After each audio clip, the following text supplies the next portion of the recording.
the Radio Misfits Podcast Network. The Honest Edit Podcast. Unpacking the truth about life's messes, one honest conversation at a time. With your host, Scarlett, the no-fluff, get-it-done mindset coach, and Holli, your go-to for all things practical, balancing chaos with compassion.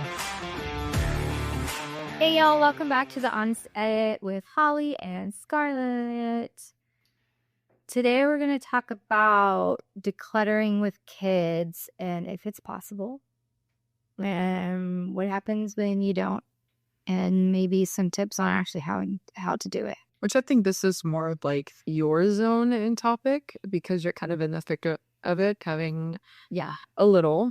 Yeah, I don't know, just having more than one. Yeah. I have a friend that has two right now, and she's way more organized than I am, and I think it's just because they don't have a ton of stuff. She's worked really well on putting things away until the time's right and rotating the toys. So just like a reality check here, the average American household has over 300,000 items. Which blows my mind because if we organize an entire house, that means that we're basically shifting around and making decision on 300,000. That sort of blows my mind. Also makes my head hurt a little bit. Yeah, that's the same. Absolutely. Like, what am I doing here? I'm not sitting here like trying to count up all of the things and how I can do less. I think that also with springtime coming around, we talked about how transformation doesn't have to be in January. It can be around springtime. We just had spring break. I've been slowly going through different cabinets and drawers and just doing a little deep clean, getting rid of a few things, and also throughout this spring break, going through things in my kiddos' room too. So we've talked about before that we have the Trofast system from IKEA, and so he has bins and they're labeled where all the things go. So we have like a Lego, several Legos, Transformers, vehicles, superhero stuff, like, whatever. So yes, everything has a place, but it doesn't necessarily always go back there. And then things get lost in there that he doesn't want or he doesn't play with anymore. So having too many toys can be overstimulating, a lack of focus. It can lead to this like entitlement feeling, which my kid does get sometimes of, I need this, I need that. Every time we go to the store, it's, I want this toy or whatever. And I'm like, that's not how the world works.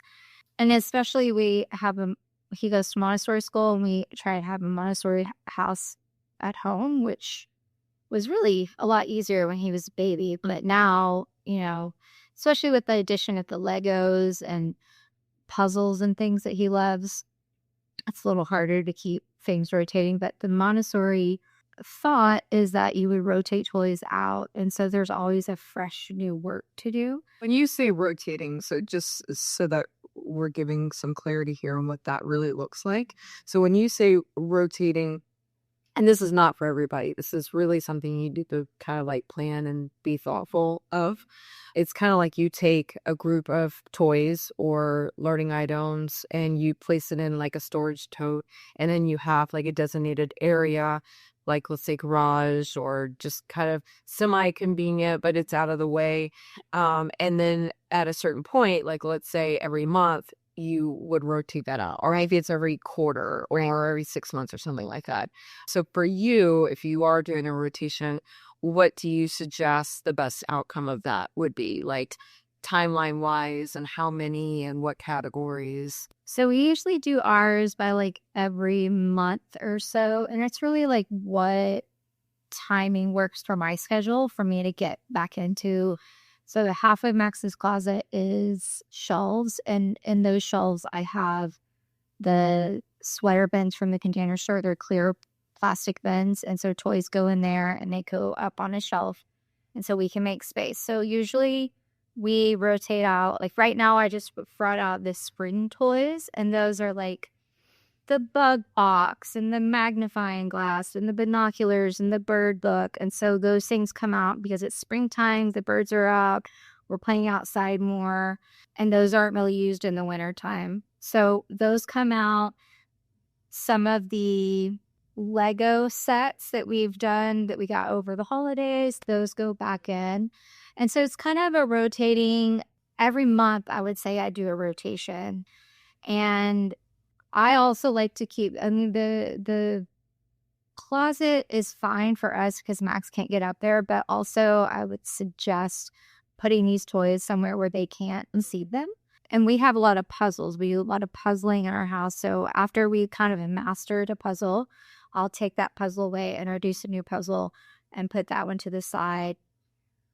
We also we always have like a donate and a trash pile. Mm.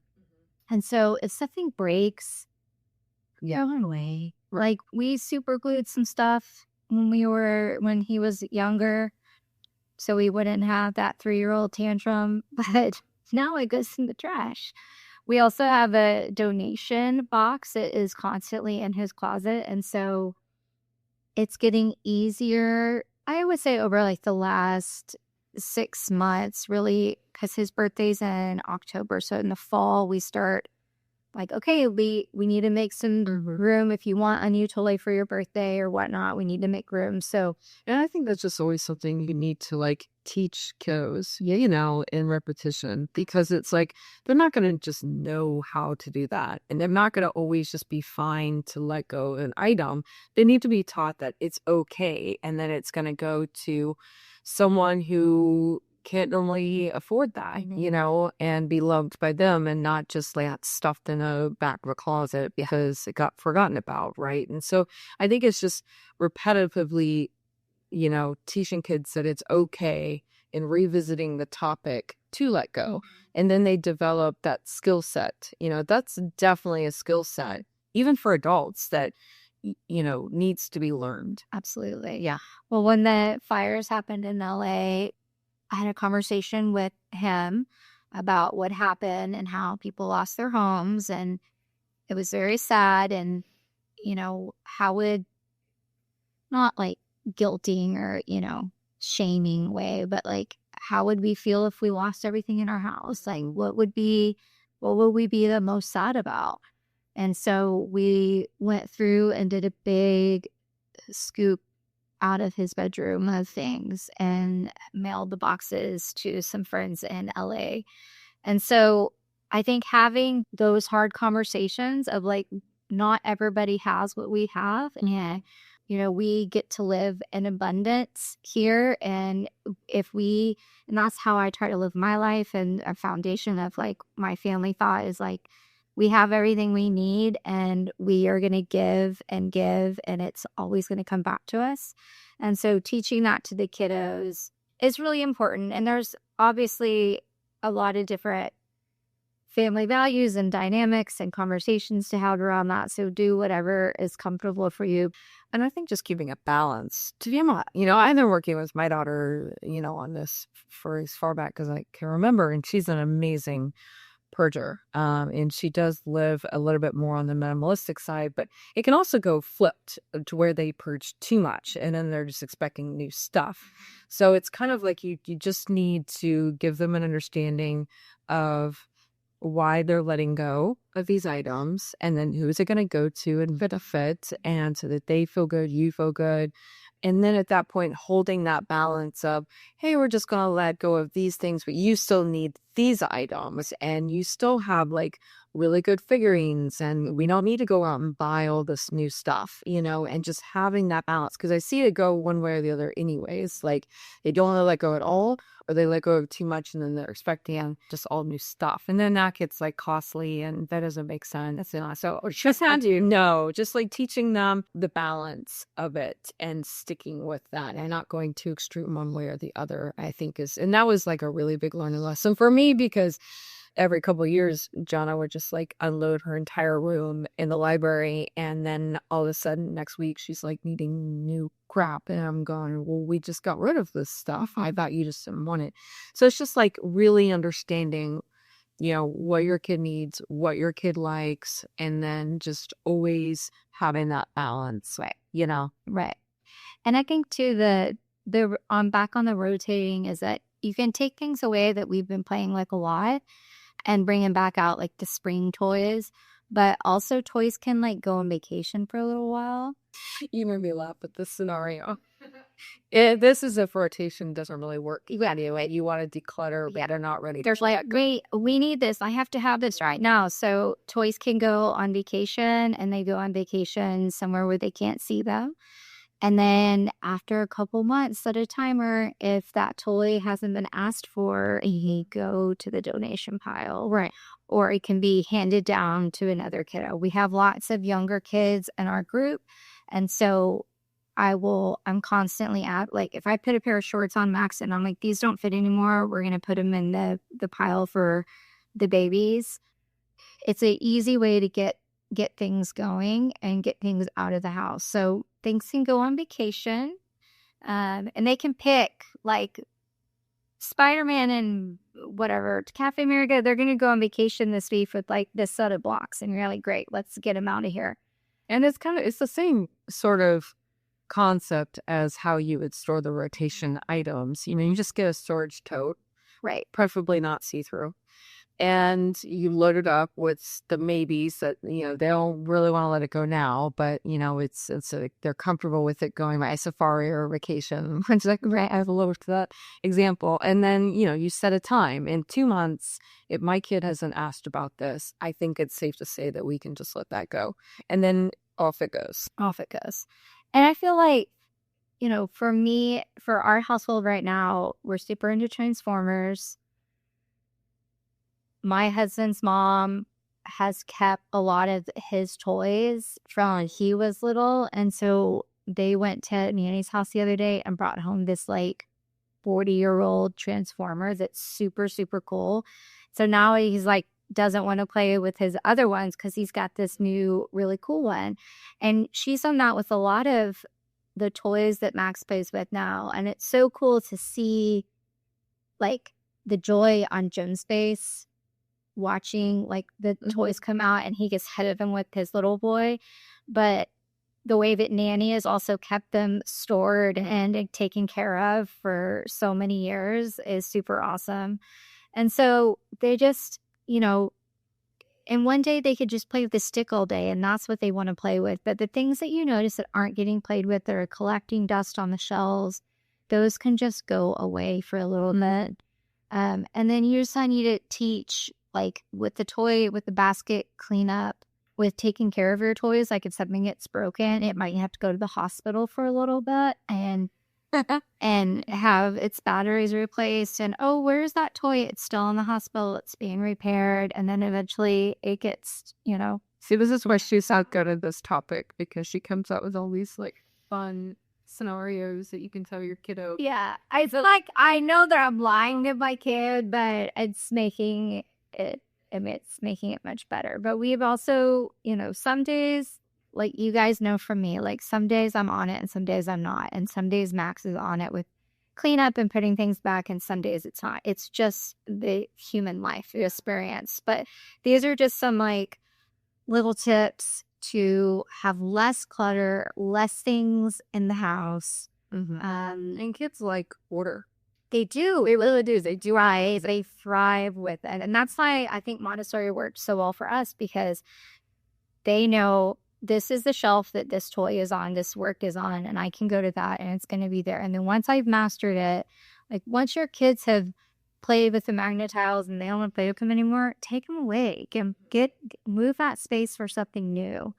And even with clothes, like if something doesn't fit, get it out of there. They're not going to shrink back. Yeah, and I think it's good to touch on the donation bin that you permanently keep in a kid's closet, because that is what makes it helpful in everyday life to just be like, well, it doesn't fit the shirt anymore, I'm going to throw it in the donation bin. And that either goes to a younger child that's living in the home, or it just is straight up donation, right? Or, give to friends, whatever. But at least it's contained. And then when that bin gets filled, then you just take that container, put it in a sack and then donate it. Yeah. And that's just a good life skill to teach, to start teaching children at a young age so they can take it with them, because one day you're going to have to move them out of your house. Which she's about to do. That's where I'm at. We're about to go to college. And so in August here, it's really coming fast around the corner. I mean, we're going to be loading her up and taking her. Yeah. Which, interestingly enough, I didn't know this, and I just learned this, that they now have interior designers for dorms.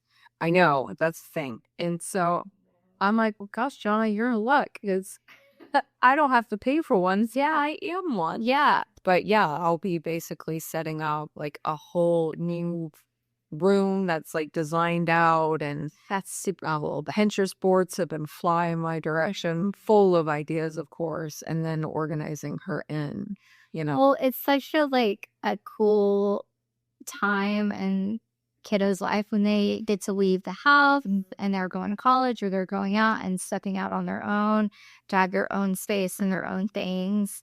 And also having it like a good space where they feel good, where they can study and And I thought I was just done about it, because her and I have been working on her room for years and years and years, and how to take care of it and how to declutter. And she's so good at it.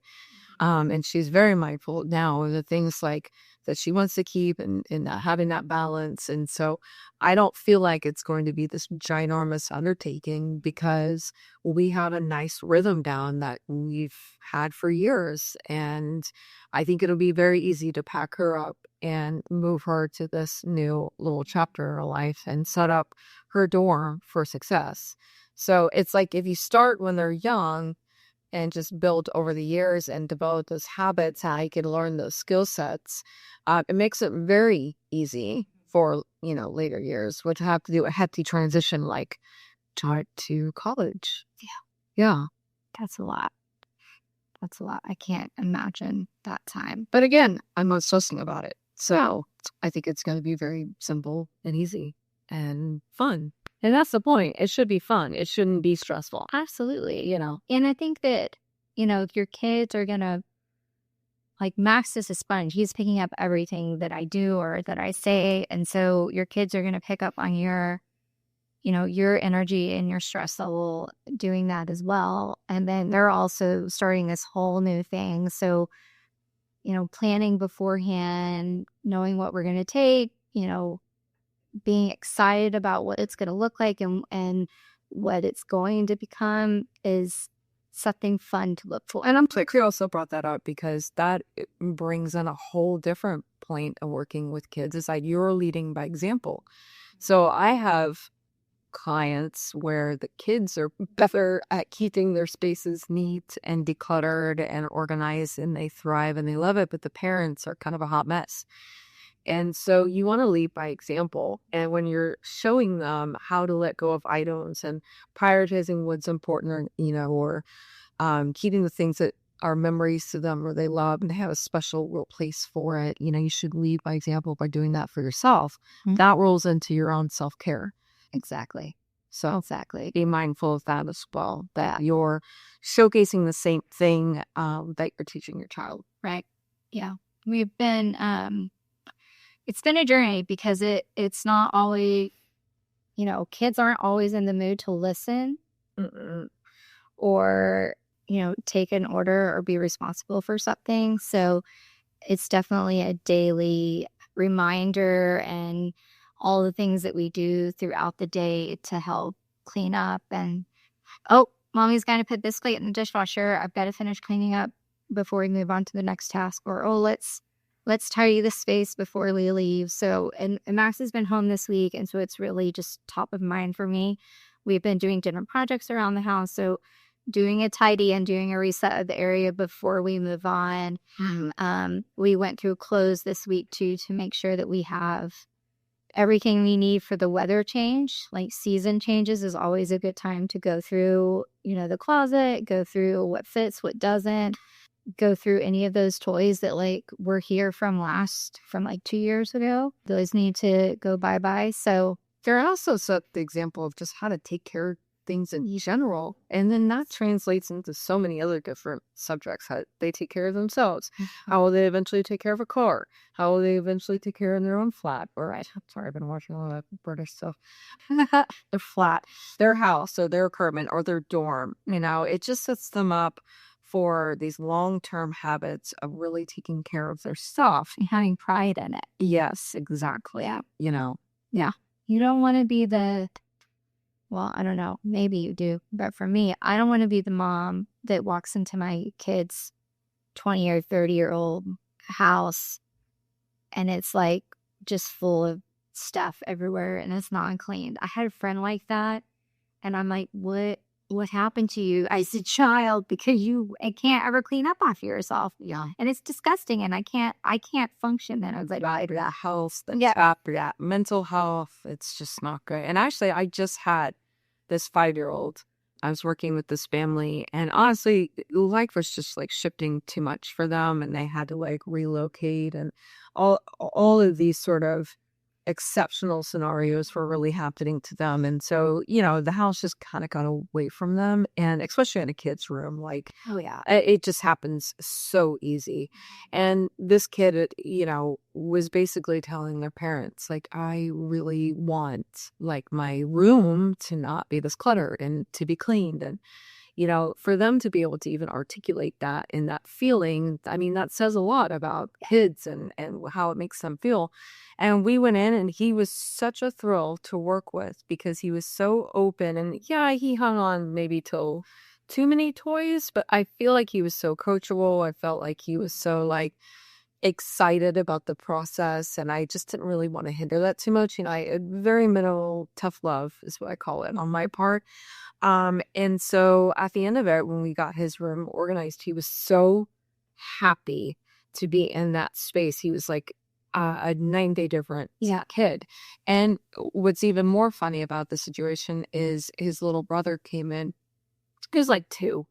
And, they had toy bins now. And so, the 2-year-old like grabs a bin and wants to play with the toys, and that's fine. But the 5-year-old that I was working with got a little annoyed and yelled, Mom, like, it's messing up my room. And, and I just thought that was, and the mom and I are like kind of laughing because it's cute. I mean, he was taking pride in the fact that, his room was just cleaned up. Yeah. And everything has a home, and he felt so good in it that he wanted to keep it that way, So I thought that was really adorable. Yeah, that is very sweet. I love when the kiddos are, they're adamant about their space, because for so long it's what the parents decide. Right. When they start getting their either personalities and their quirks and like, I want this here and not there.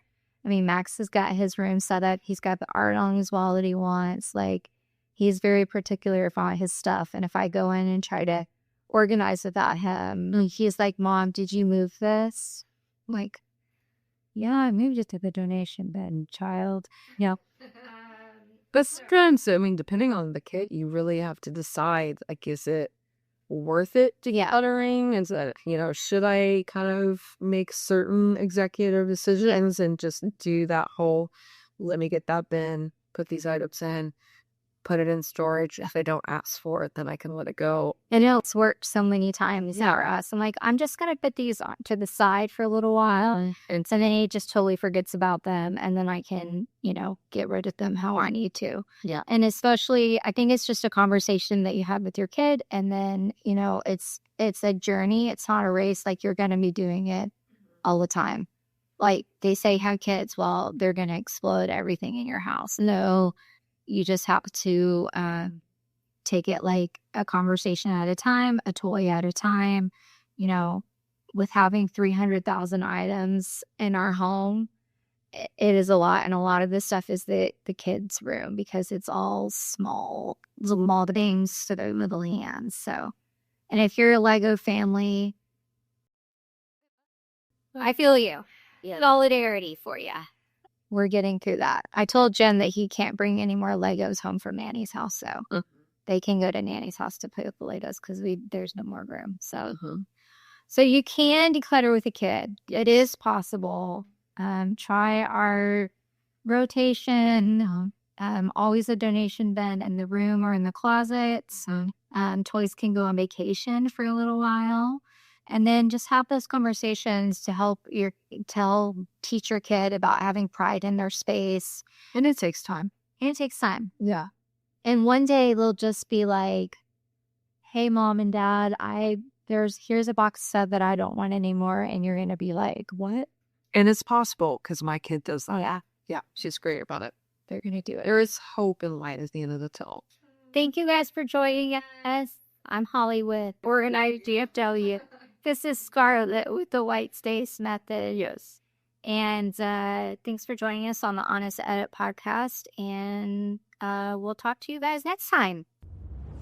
The Honest Edit podcast. Unpacking the truth about life's messes, one honest conversation at a time.